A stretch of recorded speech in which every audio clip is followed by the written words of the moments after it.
But পরবর্তীতে 5ই আগস্টের পরে বাংলাদেশ যখন স্বাধীন হয়েছে, বাংলাদেশ নতুনভাবে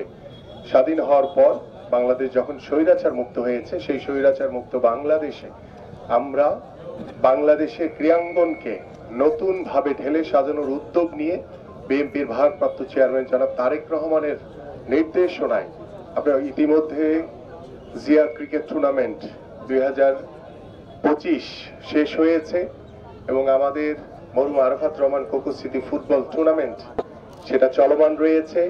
এবং আমরা এই দুটি টুর্নামেন্ট শেষ করার পরে ঈদের পরে আমরা আমাদের প্রিয় নেত্রী দেশনেত্রী বেগম খালেদা জিয়ার নামে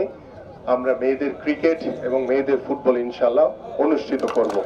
এবং পাশাপাশি আপনারা ইতিমধ্যে অবগত আছেন যে আমাদের ঢাকা মহানগর উত্তরে আমাদের মাননীয় মহাসচিব মির্জা ফখরুল ইসলাম আলমগীর, আমাদের বিএনপির ভারপ্রাপ্ত চেয়ারম্যান জনাব তারেক রহমানের নির্দেশনায় আমরা জিয়া আন্তঃথানা ফুটবল টুর্নামেন্ট শুরু করেছি। সেই খেলা আমাদের চলমান রয়েছে। আমি এই বিষয়গুলো এই জন্য অবগত করলাম যে আমাদের মাননীয় ভারপ্রাপ্ত চেয়ারম্যান জনাব তারেক রহমানের যে নির্দেশনা, আমরা সারা বছর আমরা খেলাধুলাকে মাঠে রাখতে চাই। কারণ গত 17 বছর এই স্বৈরাচার সরকার বাংলাদেশের রাষ্ট্রীয় প্রতিষ্ঠানগুলোকে যেভাবে দলীয়করণ রাজনীতিকরণের মাধ্যমে ধ্বংস করেছে এবং বাংলাদেশের ক্রীড়াঙ্গনকেও সেই একই পথে তারা দলীয়করণ রাজনীতিকরণের মাধ্যমে ধ্বংস করে ফেলেছে এবং বাংলাদেশের ক্রীড়াঙ্গনের যে তলানির যে অবস্থা, সেই তলানি থেকে টেনে তোলার জন্য আমাদের মাননীয় ভারপ্রাপ্ত চেয়ারম্যান বাংলাদেশের তরুণ প্রজন্ম, যুব সমাজ এবং ভবিষ্যৎ প্রজন্মের জন্য একটি ক্রীড়াঙ্গনের বাংলাদেশ গড়ার লক্ষ্য নিয়ে, একটি সুস্থ জাতি গড়ার লক্ষ্য নিয়ে তিনি আমাদেরকে নির্দেশনা দিয়েছেন যে আমরা যাতে সারা বছর ফুটবল, ক্রিকেট সহ বিভিন্ন যে খেলাধুলা রয়েছে, আমাদের ইন্টারন্যাশনাল যে গেমগুলি রয়েছে, পাশাপাশি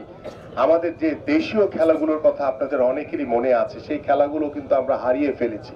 এবং সকল পরিকল্পনা নিয়ে আমাদের একটি ফাউন্ডেশনও তৈরি হবে খুব শীঘ্রই এবং যেটির চেয়ারম্যান থাকবেন আমাদের মাননীয় ভারপ্রাপ্ত chairman. Everybody is enjoying. What a wonderful time. You know very well, one of the greatest figure on the ground. Welcome, welcome.